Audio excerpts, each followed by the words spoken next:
பிரியமானவர்களே, இந்த நாளில் உங்களை சந்திக்க நான் மிகுந்த மகிழ்ச்சி அடைகிறேன். இந்த நாளிலே கர்த்தர் நம்ம கொடுக்கிற வாக்குத்தத்தம் சங்கீதம் 143 சங்கீதம் 8வது வசனம், Psalms 143 verse 8.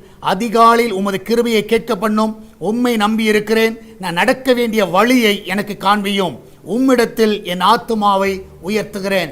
நான் நடக்க வேண்டிய வழியை எனக்கு காண்பியும். இந்த காலை வேளையில நீ ஆண்டவரை கேளுங்க, ஆண்டவரே நான் எந்த பாதையில் போகணும், என்ன செய்ய வேண்டும், என்ன செய்யக்கூடாது, எல்லாவற்றையும் எனக்கு காண்பி என்று கேளுங்க. நீங்க நடக்க வேண்டிய வழியை அவர் காட்டுவார். அவர்கிட்ட ஆலோசனை கேளுங்க. உங்க மேல கண்ணை வைத்து அவர் ஆலோசனை சொல்லுவார். ஏதாவது இன்வெஸ்ட்மெண்ட்டுக்கு நேராக நீங்க போகலாம். இந்த கால வேளையில நீங்க அதை செய்வதற்கு முன்பதாக ஆண்டவர்ட்ட ஒரு தெளிவான கைடன்ஸை கேளுங்க. ஆண்டவரே, இதனால நாங்கள் இன்வெஸ்ட் பண்ண போகிறோம், அட்வான்ஸ் கொடுக்க போகிறோம், இந்த காரியத்தை செய்ய போகிறோம், எங்களுக்கு நடக்க வேண்டிய வழியை காட்டுங்கன்னு கேளுங்க. நிச்சயமாய் கர்த்தர் வழியை காட்டுவார். நம்ம எல்லாரும் ஜெபிக்கலாமா? நன்றி ஆண்டவரே, இந்த அருமையானது வேலைக்காய் சோத்திரிக்கிறோம். ஆண்டவர், நாங்கள் நடக்க வேண்டிய வழி எங்களுக்கு காட்டுங்கப்பா. இந்த நாளில் ஆண்டவரே, உங்களுடைய பிள்ளைகள் எடுக்கிற முயற்சிகள் அது என்ன காரியமா இருக்கட்டும், அது வேலை காரியமாகவோ, எதிர்கால திட்டங்களோ, ஆண்டவரே கத்தா ஆபீஸ் காரியங்களோ, ஆண்டவரே கத்தா நியூ ஜாப் காரியங்களோ, ஆண்டவரே எந்த ஒரு காரியமா இருக்கலாம், இந்த நாளிலே அவர்களுக்கு வழியை நீர் காட்ட வேணுமா ஜெபிக்கிறேனப்பா. ஆண்டவரே, எடுக்கிற எல்லா ஸ்டெப்ஸ் ஆண்டவரே ஜெயத்தோடு முடியட்டுமப்பா. அந்த பிள்ளையோட வாழ்க்கையில நன்மைகள் காண செய்வீராக. உன்னை அதிசயம் காண பண்ணுவேன் என்று சொன்ன தேவன், என்னால் அதிசயத்தை காண பண்ணுங்கப்பா.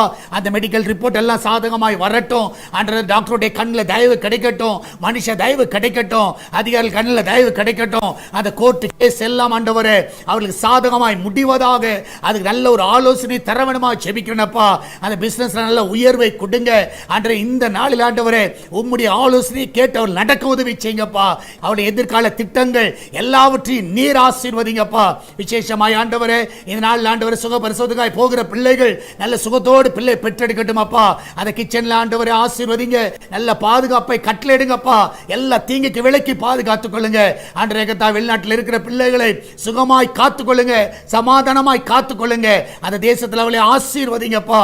ஆண்டவரே, நாள் சால்வேஷன் டிவிக்காய் ஜெபிக்கிறோம். அவருடைய தேவையெல்லாம் சந்திங்கப்பா. ஒரு குறைவில்லாமல் நடத்துங்க. இந்த ஊழியத்தை தாங்குகிற பிள்ளைகள், ஜெபிக்கிற பிள்ளைகள் எல்லாரும் ஆண்டவரே 100 மடங்கு ஆசீர்வதிங்கப்பா. எல்லா தடைகளை நீக்கி போடுங்க ஆண்டவரே. அவர்கள் மேலும் கரத்தை வைத்து வழி நடத்துங்கப்பா. திருச்சபை அன்பிங்கத்தில் வைக்கிறோம். விசுவாச குடும்பங்களை ஆசீர்வதிங்க. யாருக்கு எந்த ஒரு தீங்கு வராதபடி பாதுகாத்துக் கொள்ளுங்கப்பா. நன்மையால் திருப்தியாக்குங்க, காத்துக்கொள்ளுங்க, வழி நடத்துங்க, மகிமையான காரியங்களை செய்யுங்க.